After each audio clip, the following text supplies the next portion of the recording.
Hey, what is up guys? So I am back and today we are going to be talking about the upcoming Black Panther movie. Now of course, just to go over a few of the details that we already know, we know that the director is of course Ryan Coogler, and we know that Chadwick Boseman is already going to be playing the Black Panther and made his debut in the MCU movie Civil War. Now of course, we also know that Michael B. Jordan from Creed and Lupita Nyong'o from The Jungle Book and The Force Awakens was also cast, but in unspecified roles. Now, Screen Rant is providing what they say is the call sheet to some of the characters that will be appearing in the movie. So obvious is obvious, clearly a spoiler alert. So first up is going to be a familiar face, this being Ulysses Klaw, who is of course played by Andy Serkis. Now we last saw him in Avengers Age of Ultron, and he did get kicked by Ultron in the chest pretty damn hard, and he got his arm ripped off. So this could be an indicator that he might actually be back with the Claw.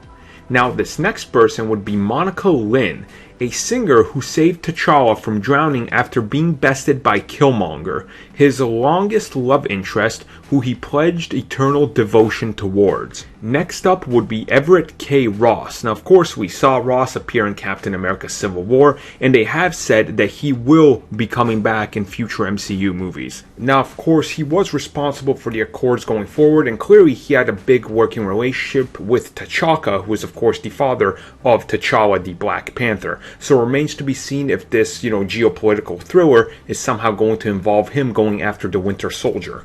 Next up is going to be Nagasi, who is the advisor to T'Challa, and he's the one that oversees everything goes according to plan when T'Challa is gone on missions. Next up is going to be Okoye, not exactly sure how to pronounce this one, and she of course is going to be playing one of the former bodyguards of T'Challa. Now it says here she would be highly skilled, of course, as it would be customary to the role she had, but also that she speaks in a unique dialect, so all the meetings they have are in complete privacy. Next up we have Queen Divine Justice. She is the street-smart queen of the Jabari tribe of the Wakanda raised in Chicago, and she is also a former member of the bodyguards. Next up we have W'Kabi, who is T'Challa's competent second-in-command, completely loyal to his liege. And oh boy, do I smell a betrayal that is going to stab T'Challa in the heart. Not physically, but like his best friend who betrays him. Loki style. Next up we have Zuri, a grumpy and gigantic elderly warrior, a close friend to the late T'Chaka, and one of T'Challa's most trusted advisors. Now next up we have Erik Killmonger, a powerful warrior and a strategic genius in politics and economics. Now this is who Michael B. Jordan is actually rumored to be playing.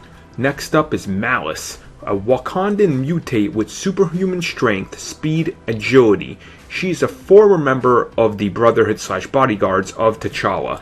We also have Man-Ape, ruler of the Jabari tribe, and this nation is a micronation recognized within Wakanda's borders. He was Wakanda's greatest warrior, second only to the Black Panther. He plots to actually overtake the throne with the help of the outlawed White Gorilla cult, who are rivals to the Black Panther cult. And last up, we have White Wolf, who is T'Challa's older adopted brother.